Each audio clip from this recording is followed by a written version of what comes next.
बहू, मेरी सास बनने की कोशिश मत कर। सास बहू की एक बात नहीं मानती और बहू के लाख समझाने पर भी निकल जाती है अपनी मनमर्जी करने।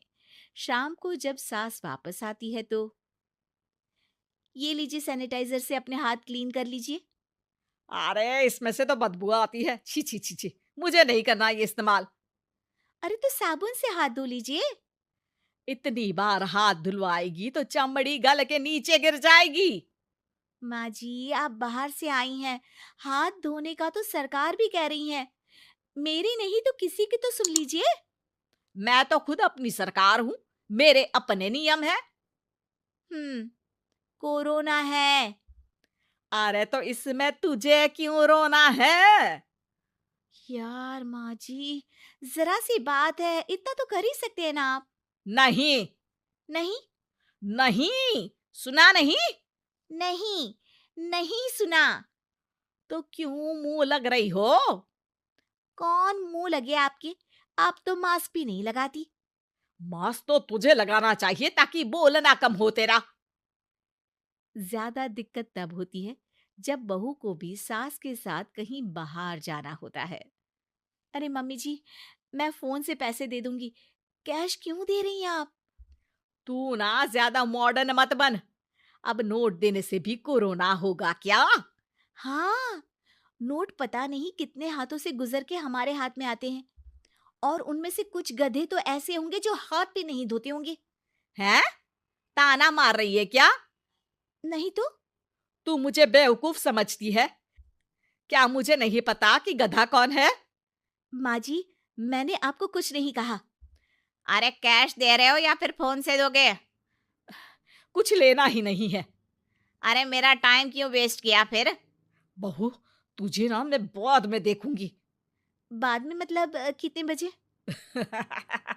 बहू बड़ी मजाकिया है आपकी। और सास बहुत गुस्सेल है, एक फटका दूंगी ना। अरे सॉरी आंटी जी। बहू सास से परेशान होके बाजार से अकेले घर आ जाती है और अपने पति से कहती है, सुनिए जी, मेरी एक शिकायत है आपकी मम्मी के बारे में। वाह, लोग बच्चे की शिकायत लेके मम्मी के पास जाते हैं, तुम मम्मी की शिकायत लेकर मेरे पास आई हो। तुम्हारी माँ है ना, बिना मास्क के बाहर जाती है, सैनिटाइज भी नहीं करती हाथ, और बिना काम के घूमती रहती हैं। अगर कोरोना हो गया ना तो दिक्कत हो जाएगी। अरे मैंने भी तो कहा ना उनसे एक दो बार, पर मम्मी मानती ही नहीं किसी की बात।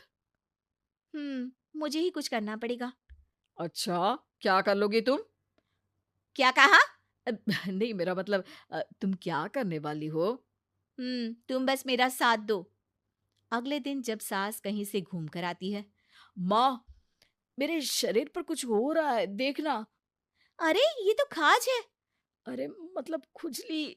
हाँ, और ये ऐसी वैसी खुजली नहीं है, फैलने वाली खुजली है। परसों तक मुझे थी, आज आपको भी हो गई। ज्यादा पास आते हो ना मेरे पास। अरे माँ के सामने ऐसी बात कर रही हो? क्या कर रही है? अरे तो पास आए तभी तो खुजली हुई ना। अब आप मम्मी के पास खड़े हो तो उनको भी तो हो सकती है ना। अरे मोरी मैया, अ, जो का कह रही है? सही कह रही हूँ माँ जी। अरे बेटा दूर हटे ना, दूर हो जा हमसे। सोशल डिस्टेंसिंग कर लेना एकदम से। हाँ। अरे माँ जी, खुजली ही तो है। आप तो गांव की शक्तिशाली औरत हो, आपका क्या कर लेगी ये खुजली? खुजला खुजला के चेहरा लाल हो जाएगा, इससे ज्यादा और क्या होगा? अरे नहीं नहीं बहू, थोड़ी मोटी चीज भी बड़ी दिक्कत दे सकती है ना। और खुजली है, अच्छा थोड़ी ना लगता है, लोग क्या कहेंगे? सारे घर को खुजली हो गई तो है। तो माँ, क्या करूं मैं? अब क्रीम लगा, नहा ले नीम के पानी से, घर से ना निकल वरना लोग खुजलाओ खुजला के माय नेम इज खाज बोल के चढ़ाएंगे तुझे। और हमसे ना बेटा दूर रहा कर, कहीं हमको भी हो गई तो। माँ, ऐसे ही कोरोना भी तो हो सकता है। खुजली होने के बाद लोग क्या बोलेंगे, कम से कम वो सुन तो पाएंगे।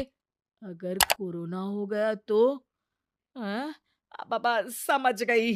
अब तू अपनी खुजली का ध्यान रख, मैं तुम्हारे कोरोना का ध्यान रखूंगी, ठीक है? माँ जी, आप तो बिना बोले ही बस इशारों में ही समझ गई। वैसे ये आइडिया था किसका? आपकी बेटी का। अच्छा, अच्छा, सोशल डिस्टेंसिंग की वजह से छू नहीं रही हूँ तुझे वरना दे दनादन हो जाता है ना माँ। अरे हंस क्या रहा है? मेरे लिए नया मास्क लेकर आ। उस दिन के बाद सास ने गांठ बांध ली। 2 गज दूरी, मास्क जरूरी, और घर में ही बैठ के खाओ आलू पूरी।